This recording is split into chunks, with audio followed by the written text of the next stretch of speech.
చెప్పాలని నువ్వు చేద్దు కాదు నీకు ఎవడమా పెట్టా తెలుసా అది అట్ట నలుగురు పోతే నాకు నలుగురు పంపిస్తా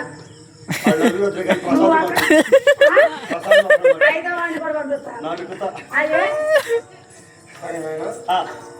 మరి మెండం స్వామి గారి యొక్క జ్ఞాపకాలు కొడుకుల వారి పేరు మీదుగా వారి యొక్క కుటుంబ సభ్యులు మరి కుమారుడు సుధాకర్ గారు మరి కూతుర్లు ముగ్గురు మరి వీళ్ళందరూ కూడా అల్లుళ్ళు మరి కుటుంబ అన్నదమ్ముల అక్క చెల్లెలందరూ కూడా కలిసి వారి ఆత్మకు శాంతి కలగాలని వారి పేరు మీద జ్ఞాపకార్థ కూడికను ఏర్పాటు చేశారు. జ్ఞాపకార్థ కూడిక అంటే ఈ రోజు నుంచి వారి పేరు పిలవబడాలి. రాను రాను రాను రాను మరువబడుతుంది. అందుకనే నీతి మందులను జ్ఞాపకం చేసుకున్నట ఆశీర్వాదకరం.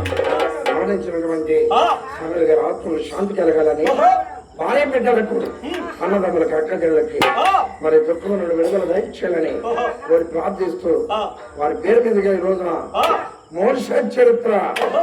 మోషే అంటే సామాన్యం కాదు. దేవుడు అన్నాడు, మోషే నా ఇంటి అంతటిలో నువ్వు నమ్మకస్తున్నాడు.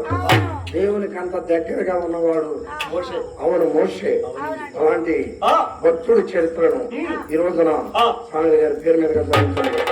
ఆదరించేంత వరకు శ్రద్ధగా విని మీ ఆశీస్సులు మాకు అందిస్తారని. పెంజం కాదు మెండం మిండవాళ్ళు మొత్తం పాచోళ్ళు అనుకుంటారు. శంకర్రావు గారు అంటే డీలర్ గారు ఇచ్చారు. వారికి ఉన్న దగ్గర రిలేషన్. మరి కొడుకులు లేరి, అల్లుళ్ళు లేరి, మనవాళ్ళు లేరి, మనవరాళ్ళు లేరి, కూతురు లేరు.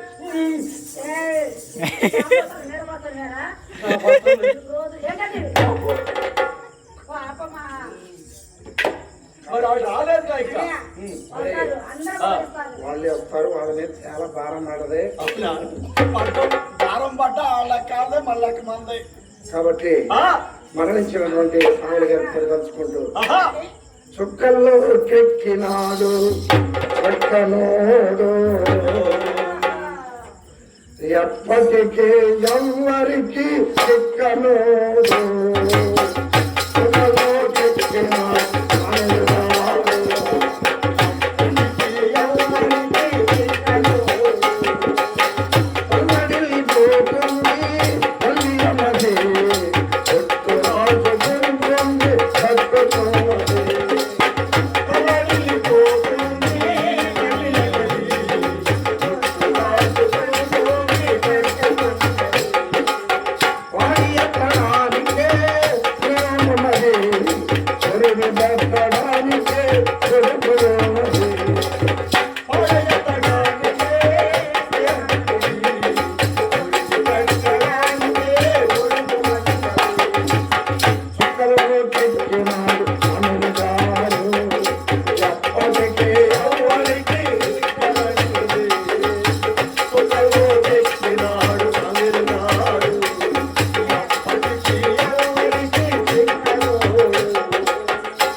స్వామి గారి పేరు తలుచుకుని వారి ముగ్గురు కూతుర్లు అల్లుళ్ళు అలాగే కొడుకు సుధాకర్ కోడలు మనవరాలు మనవాళ్ళు మన అక్క చెల్లెలు తోబుట్టువులు అందరూ కూడా స్వామి గారి యొక్క మధుర స్మృతులను అకాల మరణాన్ని గురించింది అకస్మాత్తుగా మన దేవుని సన్నిధికి చేరినటువంటి వారి పవిత్రాత్మకు శాంతి కలగాలని దేవాదేవుని కోరి ప్రార్థిస్తూ మరి మోసే చరిత్ర ముందుకు పోగిద్దాం.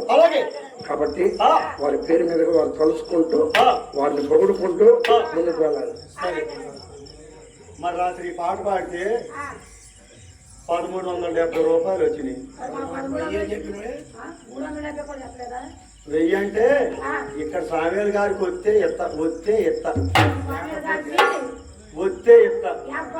ఎగదే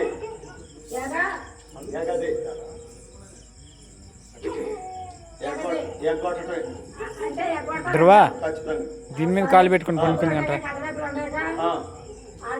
కుజ్జి తెచ్చుకో. తీసుకుతా నిన్ను బిస్కుతా అన్ని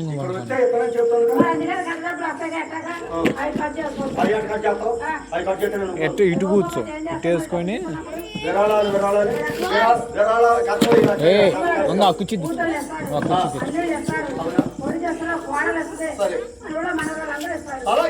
మరి స్వామి గారికి నలుగురు కూతుళ్ళు పెద్ద కూతురు కనకరత్నం ఏసమ్మ అలాగే ఇంకో పేరేంటమ్మా మాధవి చిన్న బుజ్జి పేరండి శారద కనకరత్నం ఏసమ్మ మాధవి శారద వీళ్ళు నలుగురు వారి తోడ కొడుకు సుధాకర్ వీళ్ళందరూ కొడుకుని చేస్తాడు రా 500 ఎత్తరా ఈరా 500 కూతురి అంటే కూతుర్లి అల్లుడి కలిపి వస్తాయి 500 చొప్పున. 500 నువ్వు అడుక్కోవద్దు కానీ నేను అడుక్కుంటున్నా చిక్కు సార్ సరే కథలో ముందుకెళ్దాం. ఈయన సాయాలమ్మరు కూడా ఇరుకుని ఇబ్బంది కాలంలో ఉన్నారు.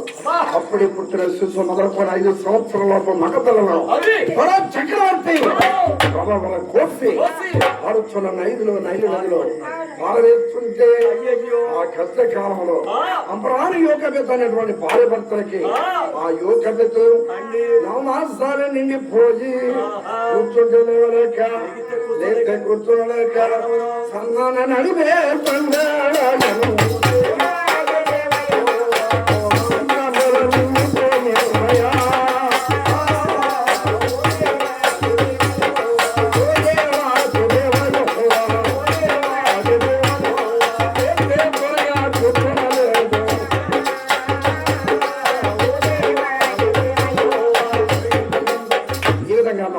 లేనటువంటి ఆ యొక్క యోగబెత్తు ప్రసవేదన పడుతుందట.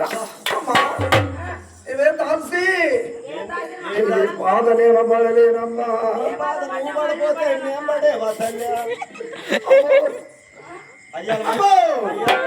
అయ్యాల మై మీద ఆగినవా బొరబొరబొరలాడితే అయ్యాల బొరబొరలు పెళ్లి గురించి పెట్టింది బంగారం తిన్నవారా 3 సంవత్సరాలు అయిందనుకో. హలో ఏడుండో సెంటర్ లో ఉందా జనం జాత పద రాకపోతే పన్నెండవ జట్టు ఎద్దు తిరిగొచ్చాడు. అసలు కొత్తగా రాట్లేదా రాకపోతే ప్రసాదులు పిలుస్తా. ఈ విధంగా ఆ యొక్క నా మాంసాలు నిండిపోయినటువంటి యోగ వ్యక్తి ప్రసవం ఓ దాసి ఇక్కడ 2 ఉంటే